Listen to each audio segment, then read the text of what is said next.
12 ఏళ్ల క్రితమే షూటింగ్ పూర్తయినప్పటికీ వివిధ కారణాల చేత రిలీజ్కి నోచుకున్నటువంటి మదగజరాజు చిత్రం ఇప్పుడు తమిళ చిత్ర పరిశ్రమలో సంక్రాంతి బరిలో నిలిచిన నేపథ్యంలో గేమ్ చేంజర్ చిత్రాన్ని మదగజరాజు చిత్రం గజగజ వణికిస్తుంది అనేటువంటి వార్త సోషల్ మీడియాలో చక్కర్లు కొడుతున్న నేపథ్యంలో అసలు 12 ఏళ్ల తర్వాత రిలీజ్ అయిన మదగజరాజు చిత్రం ఇప్పుడు గేమ్ చేంజర్ చిత్రాన్ని ఎలా వణికిస్తుంది, ఎందుకు వణికిస్తుంది అనేది మనం పూర్తి స్థాయిలో విశ్లేషణ చేసుకుందాం. ప్రస్తుతం మనతో పాటున్నారు ప్రముఖ సినీ విశ్లేషకులు, ప్రముఖ సీనియర్ జర్నలిస్ట్ యజ్ఞమూర్తి గారు. సార్తో మాట్లాడదాం.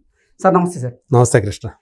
12 ఏళ్ల ముందే సినిమా షూటింగ్ పూర్తయినప్పటికీ రిలీజుకు నోచుకోకుండా 12 ఏళ్ల తరువాత మొన్న సంక్రాంతి బరిలో తమిళ చిత్ర పరిశ్రమలో రిలీజ్ అయినటువంటి మదగజరాజు చిత్రం గేమ్ చేంజర్ చిత్రాన్ని గజగజ వణికిస్తుంది అనేటువంటి వార్త సోషల్ మీడియాలో చక్కర్లు కొడుతోంది.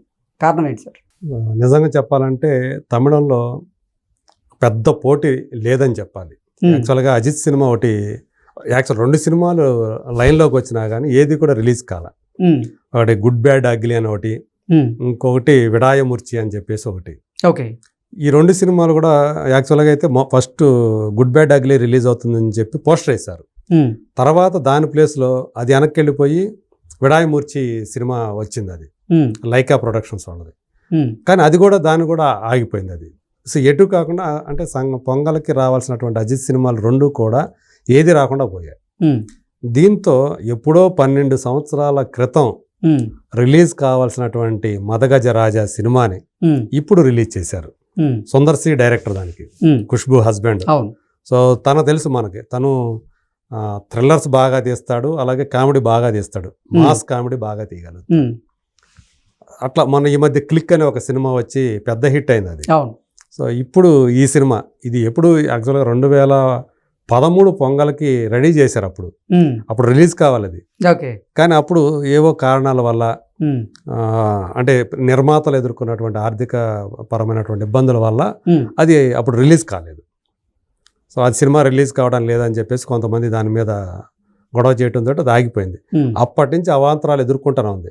మళ్ళీ ఒక 5-6 అంటే పాండమిక్ ముందు కూడా ఒకసారి ప్రయత్నాలు జరిగాయి ఈ సినిమా రిలీజ్ చేయడానికి. అప్పుడు కాల.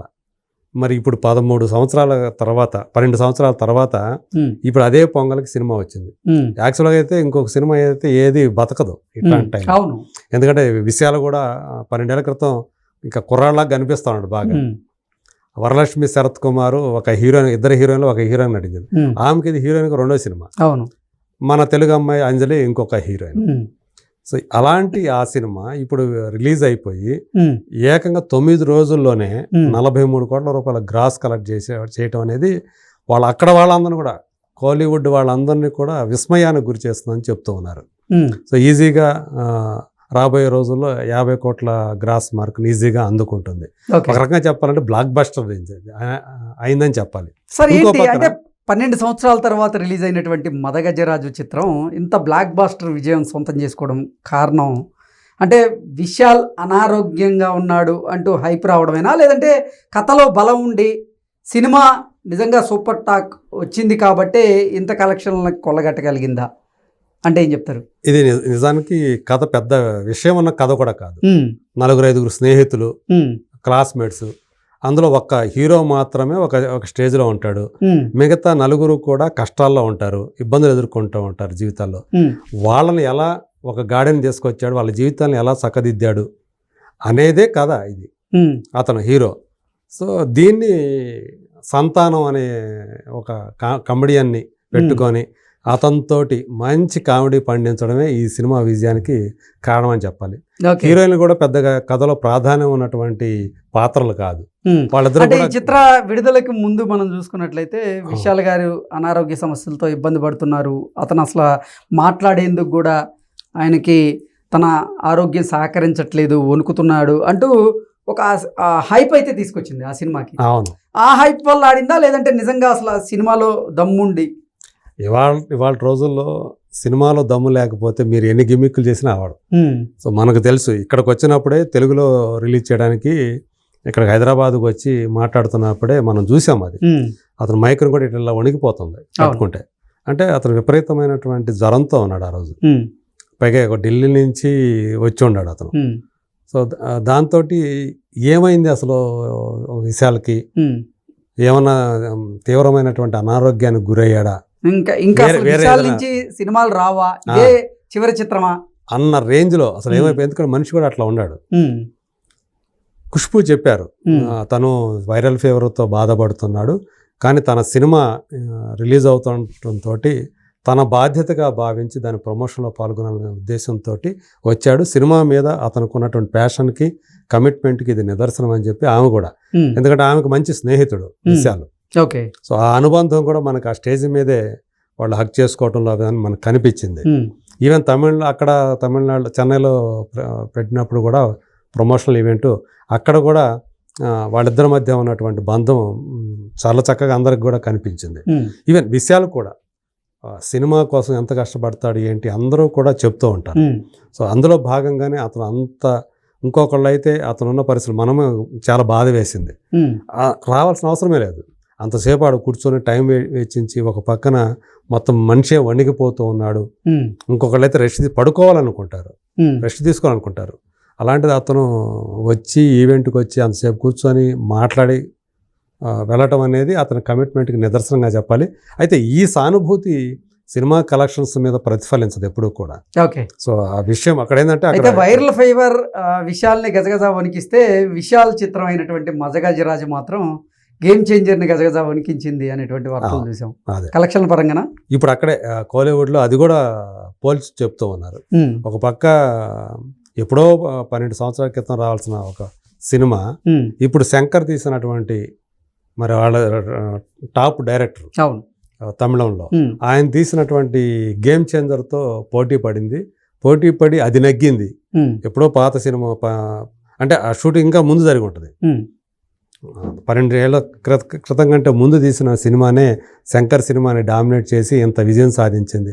అది చూస్తే 50 కోట్ల వైపు దూసుకుపోతుంటే ఇది 5 కోట్లు, అంటే షేర్ అయితే 5 కోట్లు రాలేదు, గ్రాస్ పరంగా చూసుకుంటే 10 కోట్లు కూడా రాని పరిస్థితుల్లో గేమ్ చేంజర్ ఉంది. ఇంకో పక్క అదేమో మదగజరాజా చూస్తేనేమో 50 కోట్లకు దగ్గర అవుతా ఉంది. సో ఇది ఓడించింది, సంక్రాంతి విన్నర్గా నిలిచింది గేమ్ చేంజర్తో పోలిస్తే. శంకర్ని సుందర్ సి బీట్ చేశాడు అని ఇలా రకరకాల కథనాలని వాళ్ళ కోలీవుడ్ మీడియా రాస్తూ ఉంది, చెప్తూ ఉంది. సో ఇప్పుడు అదే హాట్ టాపిక్గా మారింది. అసలు అసలు సినిమాయే రిలీజ్ అవ్వదు, అయిపోయింది, దాని లైఫ్ అయిపోయింది.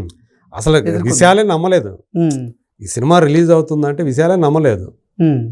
ఇప్పుడు ఒకవేళ రిలీజ్ అయినా దీన్ని ఎవరు చూస్తారులే, అప్పటి సినిమా స్టేల్ అయిపోయి ఉంటుంది, కథ స్టోరీ కూడా స్టేల్ అయిపోయి ఉంటుంది అని చెప్పి అందరూ అనుకుంటున్న టైంలో, మరి ఆ కథ, అప్పటి కథ ఇప్పటికీ కూడా జనాలు మెప్పిస్తూ ఉండటం అనేది ఒక విశేషంగా చెప్పుకోవాలి. సో మొత్తానికి బాక్స్ ఆఫీస్ దగ్గర చూసుకుంటే గేమ్ చేంజర్ని బీట్ చేసి మదగజరాజా విన్నర్గా నిలిచింది అని చెప్పేసి తమిళంలో అందరూ కూడా చెప్తూ ఉన్నటువంటి మాట. అంటే ఫిగర్స్ కూడా అవే చెప్తూ ఉన్నాయి. సో అంటే అసలు ఇది ఏమాత్రం కూడా మదగజరాజాకి పోటీ ఇవ్వకుండా తప్పుకుంది గేమ్ చేంజరు అనేది చెప్తూ ఉన్నారు. ఇది నిజంగా ఇది ఒక రకంగా చెప్పాలంటే మిరకల్ అనుకోవాలా. ఇలాంటి ఎప్పుడో కానీ జరగవు అసలు. సో ఎప్పుడో తీసిన సినిమా ఇప్పుడు రిలీజ్ అయ్యి ఈ విధంగా ఆడుతుంది అంటే, ఒక పెద్ద సినిమా రేంజ్లో ఆడుతుంది అంటే చాలా పెద్ద విశేషంగానే చెప్పుకోవాలి. సో విశాల్ అండ్ టీమ్ దాన్ని ఒక అసాధ్యం అనుకున్న దాన్ని సుసాధ్యం చేసిందనే చెప్పాలి.